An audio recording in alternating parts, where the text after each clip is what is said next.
திருவருகை காலம் 4வது வாரம் செவ்வாய்க்கிழமை. நற்செய்தி பகுதி லூக்கா பிரிவு 1 அருள்வாக்குகள் 57 தொடக்கம் 66 வரை. இன்றைய நற்செய்தியில் முதிர்ந்த வயதில் பிறந்த குழந்தைக்கு செக்கரியாவும் எலிசபெத்தும் பெயர் சூட்டுகிறார்கள்.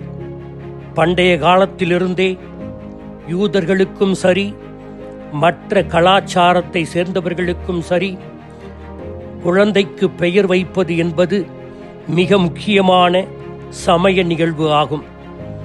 பெயர் அந்த நபருடைய அடையாளத்தை குறிக்கிறது, குணத்தை சுட்டிக்காட்டுகிறது, வாழ்க்கையில் செய்ய வேண்டிய கடமையையும் அது சுட்டிக்காட்டுகிறது, கடவுளின் திட்டத்தையும் அது உணர்த்துகிறது.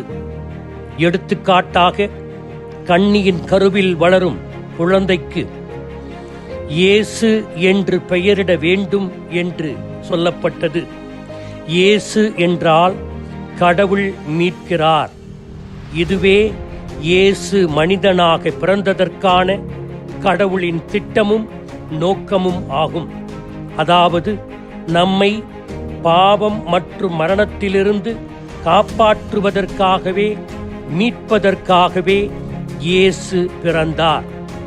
அதைவிட பெயரினுடைய முக்கியத்துவம் எப்போது நமக்கு தென்படுகிறது என்றால், ஒரு ஆவண சான்றிதழில் நமது பெயரில் எழுத்துப்பிழை இருந்தால் அதற்கு எவ்வளவு கஷ்டப்பட்டு அந்த சிக்கல்களை தீர்க்க வேண்டி இருக்கிறது, அந்த ஆவணத்தில் பெயர்களை எப்படி கடினமாக மாற்ற வேண்டியிருக்கிறது என்பதை உணரலாம்.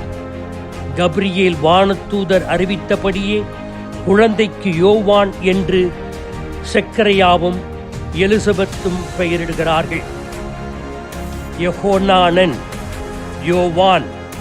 யெகோனானன் என்பது எபிரேயம், யோவான் என்பதற்கு கடவுள் இரக்கமுள்ளவர் என்பது பொருள். இதை நாம் இன்றைய நற்செய்தியில் 1:58 வாசிக்கிறோம். ஆண்டவர் அவருக்கு பெரிதும் இரக்கம் காட்டினார். எனவே இந்த முதிர்ந்த வயதில் ஒரு குழந்தையை கொடுத்தார் கடவுள். எனவே செக்கரியாவுக்கும் எலிசபெத்துக்கும் கடவுள் இரக்கம் காட்டினார். இதுதான் யோவான் என்ற பெயருக்கு அர்த்தம். எனவே கடவுளின் இரக்கத்தை அறிவிக்கவும், தன் வாழ்வில் அனுபவித்த கடவுளின் இரக்கத்தை மற்றவர்களுக்கு அறிவிக்கவும், கடவுள் தன் மகன் இயேசு வழியாக நம்மை பாவத்திலிருந்து மீட்பார் என்பதை பறைசாற்றவுமே யோவானின் பிறப்பின் பயனும் பிறப்பின் கடனும் அடங்கியிருக்கிறது. அவர் இயேசுவுக்கு வழியை ஆயத்தப்படுத்தவும், கிறிஸ்துவின் தூதராயிருந்து மக்களை அழைத்து வரவும் அவர் பிறப்பெடுத்தார். யோவான் என்றால் கடவுள் இரக்கமுள்ளவர் என்பது நமக்கு தெரியும். ஒரு முறை ஒரு நாத்திகர் இவ்வாறு சொன்னார்: கடவுள் உண்மையாகவே இந்த உலகில் இருக்கிறார் என்றார். என்னை முதலில் இப்பொழுது கொல்லட்டும், பிறகு நான் கட்டாயமாக கடவுள் இருக்கிறார் என்பதை நான் அறிந்து கொள்வேன் என்று சொல்ல, அங்கே அவர் உயிரோடு இருந்தார். அதை பாருங்கள், கடவுள் இல்லை என்பதை நான் நிரூபித்து விட்டேன் என்றார். அதற்கு அருகில் இருந்தவர் சொன்னார்: கடவுள் இரக்கமுள்ளவர் என்பதை நீ இப்போது உயிருடன் இருப்பதால் நிரூபித்திருக்கிறாய். எனவே கடவுள் இருக்கிறார் என்பதை நீ நிரூபித்திருக்கிறாய் என்று சொன்னார்.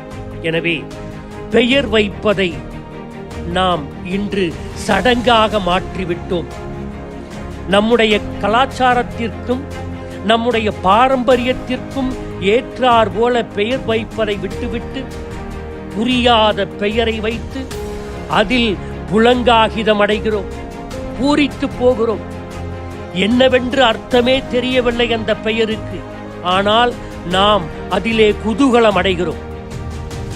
ஆண்டவர் இயேசு, யோவான், இவர்களுடைய பெயர்கள் நமக்கு சொல்லுகின்ற உண்மை உங்கள் பாரம்பரியத்தை மறவாதீர்கள்.